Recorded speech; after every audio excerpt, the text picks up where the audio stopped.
नमस्कार, मी मेनका वाघ. पुस्तकाचे नाव आहे काळे पाणी आणि लेखक स्वातंत्र्यवीर सावरकर. या पुस्तकाचा पहिला भाग मालती या भागाचे वाचन मी आता करत आहे. तर पाहूयात. आई म्हण ना, ओवी तरी म्हण ना तू. जा, आम्ही तेवढ्या तुला ओव्या म्हणाव्या गोड गोड, पण तू तेवढी मला एक देखील ओवी म्हणू नये. मालतीने झोपाळ्यावर आणखी एक उंच झोका घेत घेत लाडीकपणे रमाबाईंना म्हटले. एक ग का बाळ, 1,00,000 ओवी म्हणेन बरं बाळे तुला, पण आता तुझ्या आईचा स्वर तुझ्यासारखा मंजूळ राहिला नाही. केळीच्या सोलपटाच्या धाग्यात झेंडूची फुलं ओवता आली तरी जुईच्या फुलांची माळ ओवायची तर मऊ मऊ रेशमांचं कोवळं सुतच हवं, नाहीतर माळेची फुलं मात्र नासून जायची. प्रेमळ ओव्या तुझ्या गोड सुरांमध्ये असतात, त्याहून लढीवाळ असतात. म्हणून अशा लढीवाळ ओव्या तुम्ही मुलींनी म्हणायच्या आणि आम्ही आयांनी ऐकायच्या.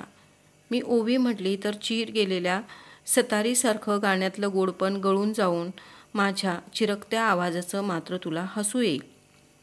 येऊ दे हसू आलं तर, हसू तरी गंमत वाटल्याचंच ना. माझी गमतीची करमणूक करायला तरी म्हटल्याच पाहिजेत 2-4 ओव्या तुला. देवाच्या ओव्या नि स्तोत्र ग कशी तासनतास म्हणतेस, तेव्हा नाही वाटतं आवाज चिरकत, पण माझ्यावरच्या 4-2 ओव्या म्हणायच्या तर लगेच सतारी चिरतात. आयांनी मुलींच्या ओव्या नुसता ऐकायच्या असत्या तर आयांनी म्हणायच्या ओव्या ग कशाला कोणी रचून ठेवल्या असत्या, पण आयांनी म्हणायच्या कितीतरी मायाळू ओव्या रचलेल्या असतात. मला देखील काही येतायत बरं का. मग तू आई झालीस ना, म्हणजे म्हण बरं तुझ्या बाळाला. रमाबाई मनापासून हसल्या. लाजेने ओशाळलेल्या स्वरात मालती रुसून म्हणाली, मी आपली म्हणेन, नाही तर न म्हणेन जा. तू नाही ना म्हणत मला एखादी गोड ओवी. आणि लगेच आईला लगटून आणि तिच्या हनुवटीशी आपली चिमुरड्या ओठांची जीवनी लावून ती किशोरी आर्जवू लागली. हे ग काय असं, तू माझी आई ना, मग तू नाही तर कोण ग म्हणेल मला आईच्या लाडांची ओवी.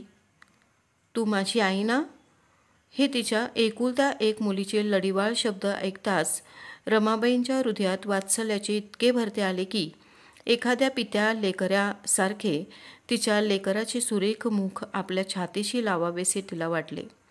आणि मालतीचे मटामट मुके घेण्यासाठी रमाबाईंचे ओठ फुरफुरले. पण आईचे प्रेम जितके उत्कट असते तितकेच वयात येऊ लागलेल्या मुलीशी वागताना ते संकोचित असते. मालतीच्या गालाला अगदी लागत आलेले आपले तोंड मागे घेऊन तिच्या आईने त्या वयात येऊ लागलेल्या लेकीच्या वदनाला दोन्ही हातात क्षणभर दाबून धरले आणि हळूच मागे सारीत मालतीला आश्वास दिले. म्हणते बरं बाळ तुला ओव्या 2-3च पण आता खरी गंमत. असे उल्हासून मालतीने झोपाळ्याला भुईकडून चवड्यांच्या नेटाने रेटून झोक्यामागून झोके दिले. हे काय म्हण ना, एखाद्या अंगचुकार गवयासारखी तालसूर लावण्यात अर्धी रात्र काय घालवतेस, असे मालतीने पुन्हा एकदा कोपराने डिवसताच रमाबाईंच्या तोंडाशी जी ओवी आली ती त्या म्हणू लागल्या. अगे रत्नांची या खाणी नको मिरवू ऐट मोठी, बघ माझ्याही ए पोटी रत्नमाला. जाता येता राजकुवरा नको पाहू लोभून या, दृष्ट पडेल माझी या मालतीला. देते माझं पुण्य सारं 7 जन्मवेरी, माझ्या रक्षावे श्रीहरी लेकुराया. पुरोनी उरू द्यावी जन्मभरी नारायणा, कन्या माझी सुलक्षणा एकुलती.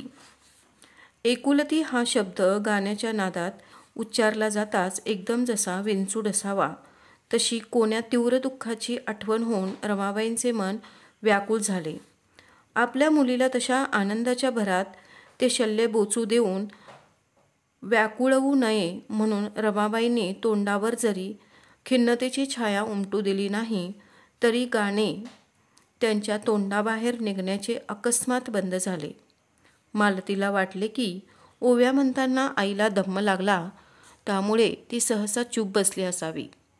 आईला विसावा द्यावा आणि गाण्याची गोड लहर तिला आलेली होती तीही उडू नये म्हणून आपली पाळी आली असे समजत ती स्वतःच पुढच्या ओव्या म्हणू लागली. तिच्या आईने तिला ज्या ममतेने रसरसलेल्या ओव्या म्हटल्या होत्या त्यांच्या त्या गोड शब्दागणिक तिच्या हृदयाला आनंदाच्या गुदगुल्या झाल्या होत्या. प्रियकराची प्रेमळ आराधना ऐकण्याची ओढ लागण्याच्या आधी मुलींना आईच्या लढीवाळ कौतुकासारखी गोडी दुसऱ्या कशात बहुधा वाटत नाही. संध्याकाळच्या वेळी पश्चिमेकडची समोरची बाजू उघडी असलेल्या आपल्या ओटीवरच्या झोपाळ्यावर बसलेली ती सुरेख सडपातळ बांध्याची किशोरी आपल्या सुस्वर गाण्याची माधुरी आपणच उपभोगीत उंच उंच झोके घेऊ लागली.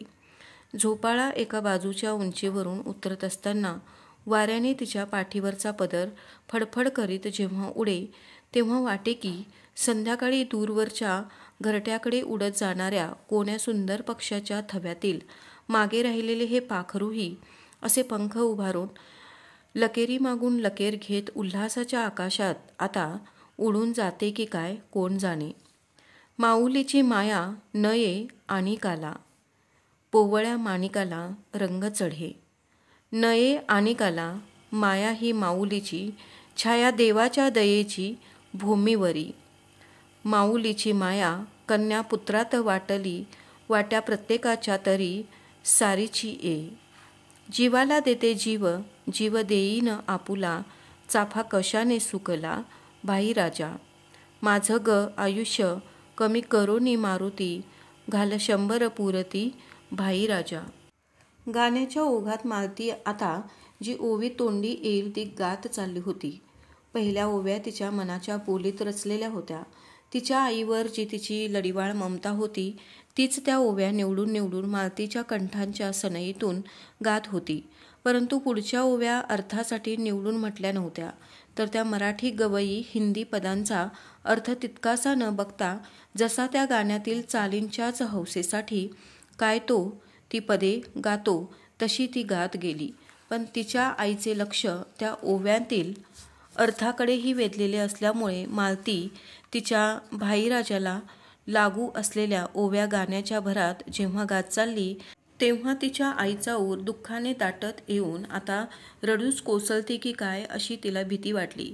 तिच्या त्या दुःखाची छाया मालतीच्या त्या हसत्या खेळत्या आनंदावर पडून तो काळवंडून जाऊ नये म्हणून रमाबाईंनी तिला असह्य होत चाललेल्या ह्या मालतीच्या ओव्या बंद पडाव्या ह्यासाठी मालतीला मध्येच हटकले. माले बाळ थांबकडे, भोवळ येऊ लागली बघ मला, किती मेले उंच झोके घेतेस हे. असे निमित्त काढून भुईला आपल्या पायांचा दट्ट्या देत आईने झोपाळा थांबवला. त्यासरशी मालतीच काय ती त्या झोपाळ्यावरून खाली उतरली नाही, तर उंच लेकरांच्या झोक्यात बेभान झालेले तिचे मनही त्या गाण्याच्या खाली झोपाळ्यावरून उतरले आणि भानावर आले. पाहते तो आईचे डोळे पाण्याने डंबरलेले, तोंड दुःखाच्या तीव्र स्मृतीने गोरेमोरे झालेले मालतीच्या तत्काळ ध्यानात आले की होय ना होय, आपल्या वारलेल्या वडील भावाची आठवण आईला झाली असावी आणि आपल्या तोंडातून सहजी बाहेर पडलेल्या भावावरील ओव्यानीच तिचे मन भडभडून आले असावे. तिच्या आईला तिच्या नाहीशा झालेल्या वडीलपुत्राची आठवण. त्या प्रसंगाला इतकी वर्षे उलटली तरी अधूनमधून असे काही विशेष निमित्त घडले की अगदी एखाद्या ताज्या दुःखासारखी असह्य होत असे आणि ती ममताळू आई ढसाढसा रडत असे. मालतीला त्यावेळी आईची समजूत कशी काढायची, आईच्या त्या दुःखा वेगाला टाळणारा नसला तरी बधिरविणारा उतारा कोणता तोही ठाऊक होता. तिने पटकन आईच्या मांडीवर डोके टेकले. त्यासरशी तिचे तोंड गोरेमोरे आपण होऊनच झाले. तिच्या डोळ्यात पाणी आपण होऊनच चटकन आले आणि मग तिच्या सवयीप्रमाणे तशा आपल्या मुखाला आईच्या हनवटीपर्यंत उचलून मालती काकुळतीने बोलली, असं काय बरं आई, मी तुझ्या मनाला आनंद विण्यासाठी ओव्या म्हणू लागले तो चुकून तुझ्या दुःखाची खपलीच अशी उचटून बसले. कशा मेल्या मला सुचल्या त्या ओव्या काय की. मालतीच्या मनाला ती चुकी इतकी बोचलेली दिसली की तिच्या आईला स्वतःच्या मागच्या दुःखापेक्षा त्या स्पुंदू लागलेल्या लेकीचे चालू दुःख सहवेनासे झाले आणि रमाबाई झटकन रडे गिळून मालतीचेच समाधान करू लागल्या. वेडी कुठली, अगं तुझ्या ओव्यानी नव्हे बरं, मीच ओवी म्हणता म्हणता तुला माझं एकुलतं लेकरू असं म्हणून गेले ना, त्याचं मला वाईट वाटलं बरं एवढं. देवाने मला 2 लेकरं दिली असता माझ्या दैवाने एक हिसडून नेऊन एकच तेवढं उरू दिलं, हे शल्य मला सहसा बोचलं. उगी बाळ, तू नाही बरं माझ्या दुःखाची खपली उचटलीस. उलट त्या दुःखाला किंचित तरी हलकं करणारं जर काही रसायन असेल तर तुझ्या या आनंदी मुखावरील सुखाचं हसूच काय ते होय. झालं ते काही परत का येतं? तुझ्या भावाची तुझ्यावर इतकी ममता असे की तुला मी त्याच्या वियोगावर दुःखानं सुद्धा रडवलं तर तो माझ्यावर रागवेल. त्याचा आत्मा जिथं असेल तिथं तळमळेल. तू त्याच्याच ठिकाणी आहेस ना मला, मग तुझ्यातच माझी दोन्ही लेकरं सामावलेली आहेत नाही का? उगी, अगं हो, आज त्या नव्या झालेल्या साधूच्या भजनाला रात्री जायचं आहे ना, चल तर उठ. आता चूल पेटत घालते मी, तू झाडलोट पाणी कर. आपली जेवणं उरकतात तो नायडूबाई येतीलच बोलवायला. त्या मायलेकी घरात गेल्या. हे एक लहानसे टुमदार घर रमाबाईंनी गेल्या महिन्यातच मथुरेला क्षेत्रनिवासासाठी येऊन स्वतंत्रपणे भाड्याने घेतले होते. रमाबाईचे भ्रतार, त्यांना 2 मुले झाल्यावर एकाएकी वारले. रमाबाईंचा चरितार्थ सुखवस्तूपणे चालू शकेल इतका पैसा आणि काही दागिने त्यांच्या भ्रताराने मागे ठेवले होते. त्यावर रमाबाईंनी आपल्या दोन्ही मुलांची जोपासना काही वर्षे नागपूरकडच्या त्यांच्या मूळच्या गावीच केली. पुढे त्यांच्या पुत्राला सैन्यामध्ये नोकरी मिळाली. तो तिकडे गेला तेव्हा त्यांची कन्या मालतीच काय ती रमाबाईंपाशी उरली. 2-4 वर्षातच हिंदुस्थान बाहेरील इंग्रजांशी चाललेल्या कोण्या लढाईवर हिंदी सैन्य धाडण्यात आले. त्यात रमाबाईंच्या पुत्रालाही जावे लागले. परंतु तिकडे गेल्यावर तो जवळजवळ बेपत्ताच झाला. मोठ्या खटपटीनंतर रमाबाईंना एकदाचे अधिकाऱ्यांकडून कळले की तो सैनिक काही कारणाने अधिकाऱ्यांशी भांडून फरारी झाला असून बहुधा शत्रुपक्षाकडून मारला गेला असावा. त्या गोष्टीला 5-6 वर्षे उलटून गेली होती. रमाबाईंचा पुत्र सैन्यात गेला, तो तिकडेच वारला. ही गोष्ट रमाबाईंच्या गावी लोकांना इतकी पटली की आता त्याचा सगळ्यांना विसरही पडला होता.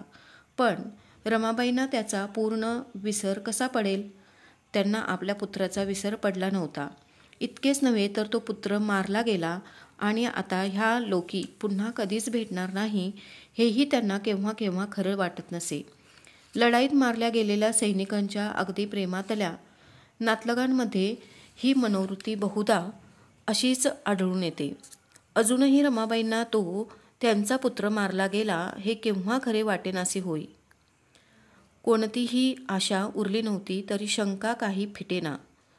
त्यांचा पुत्र दुर्देशी लढाईवर जाऊन मेला हे शब्द देखील उच्चारणे त्यांच्या जीवावर येऊन त्या म्हणायचेच भाग पडले तर इतकेच म्हणत की माझा वडील मुलगा तिकडे लढाईत नाहीसा झाला. पुत्राच्या मृत्यूचे वर्तमान कळल्यानंतर दुःखाने खचलेल्या त्या बाईचा जीव तिच्या उरलेल्या एकुलत्या एक मुलीच्या मायेवरच काय तो जगत होता. मालतीचे कोडकौतुक करण्यात त्यांनी काही कमी करू नये. ती जी वाढू लागली तीही चंद्रकलेसारखीच अधिकाधिक शोभिवंत दिसू लागली. तिच्या त्या लढीवाळ, चपल पण सुशील चालण्या बोलण्यामध्ये असा काही मोहकपणा असे की तिच्या आईच्याच नव्हे तर जो जो तिला पाही त्याच्या नयनाला आणि मनाला ती चतुर्थीची चंद्रकला पाहिल्यासारखाच आनंद होई. सुरेख मोती पाहिले की ते कोण्यातरी शोभुवंत अलंकाराचीच सामुग्री आहे हे जसे सहजी वाटते तसे कोण्यातरी मोहक मंगल आणि सुखकारक जीवनासाठी हिला निर्मिली असावी असे त्या किशोरीला पाहताच वाटू लागे. तिला आता 14वे वर्ष उलटून गेले होते आणि तिच्या आईच्या मनात तिच्या भवितव्याविषयी सोनेरी आशांचे आणि आकांक्षांचे एक उद्यान भरू लागले होते. रमाबाईंची फार दिवसांची मैत्रीण म्हणजे सुतिका अन्नपूर्णाबाई नायडू ह्या होत. त्या आजकाल मथुरेला नोकरीला होत्या. त्यांच्या आग्रहाने आणि तीर्थयात्रा करण्याची रमाबाईंच्या देवलसी मनाला आवड असल्यामुळे त्या मालतीसह महिना 15 दिवसांसाठी मथुरेला आल्या होत्या. मथुरेची प्रख्यात स्थळे, मंदिरे आणि साधुसंत ह्यांची दर्शने घेण्यात त्यांचा मुख्य पुरोहित आणि वाटाड्याही त्या नायडूबाईच असत. त्यांनाही साधुसंतांची मोठी आवड असे. कोणीही नवा साधू मथुरेला प्रख्यातीला आला की त्याचा उपदेश ऐकायला आणि प्रसंगी यथाशक्ती सेवाही करायला अन्नपूर्णाबाई नायडू सहसा चुकत नसत. त्यांच्या घराशेजारच्या खाटावरच गेल्या महिन्यात जो एक योगानंद नावाचा साधू आपल्या शिष्यासह येऊन उतरला होता, त्यांच्याकडे सध्या अन्नपूर्णाबाई नायडू भजन, पूजन, दर्शनार्थ जाऊ येऊ लागल्या होत्या. त्या योगानंद स्वामींना भूत, भविष्य, वर्तमान जाणण्याची दैवी शक्ती असा जिकडे तिकडे गाजावाजा होत चालला. रात्री त्या साधूच्या मठात भजनाचा गजर भरात आला की त्या नामसंकीर्तनाच्या रंगात शतावधी लोक रंगून जाऊन भक्तिभावाने नाचू लागत. नायडूबाईंच्या तोंडून योगानंद स्वामींना रमाबाईंची माहिती कळली तेव्हा त्यांनी देवाचा प्रसाद स्वतःच्या हस्ते त्यांच्या विशेष कृपेचे निदर्शक म्हणून रमाबाईंना धाडला. रमाबाई मालतीसह त्या भोजनोत्सवालाही गेल्या 2-3 रात्री जात असत. स्वतः योगानंदांनीही एकदा दोनदा थोडीफार विचारपूस करण्याची कृपा रमाबाईंवर केली होती. योगानंदांविषयी गावातील कुटाळ टोळीतही काही टवाळकी होऊ नये इतके त्यांचे वर्तन देवलसी, निर्लोभ, सरळ आणि साधे असे. भजनात ते रंगले म्हणजे या सत्पुरुषाचे जगाचे व देहाचे भानच सुटे असे दिसे. त्यांची मुख्य साधना भजन हीच असे. बाकी कोणताही ढोंग धतुरा त्यांच्या मठात दिसत नव्हता. शिष्य संप्रदाय मात्र भरपूर. त्या साधूच्या मागे मागे शिस्तीने चालताना, मठात शिस्तीने वागताना नेहमी आढळे. मथुरेतून त्यांचा तळ आता लवकरच हलणार होता. त्यासाठी या शेवटच्या सप्ताहात भजनाची धुमश्चक्री चालू होती. शेकडो लोक रात्री तेथे दाटत असत. रमाबाई मालतीला घेऊन आजच्या रात्रीच्या भजन महोत्सवाला तेथेच जाणार होत्या. त्या मायलेकींनी रात्रीचे जेवण आटोपले न आटोपले तोच नायडूबाईंची थाप दारावर पडली. लगेच त्या तिघीजणी घाटावरील स्वामीजींच्या मठाकडे जाण्यासाठी लगबगीने निघाल्या. धन्यवाद.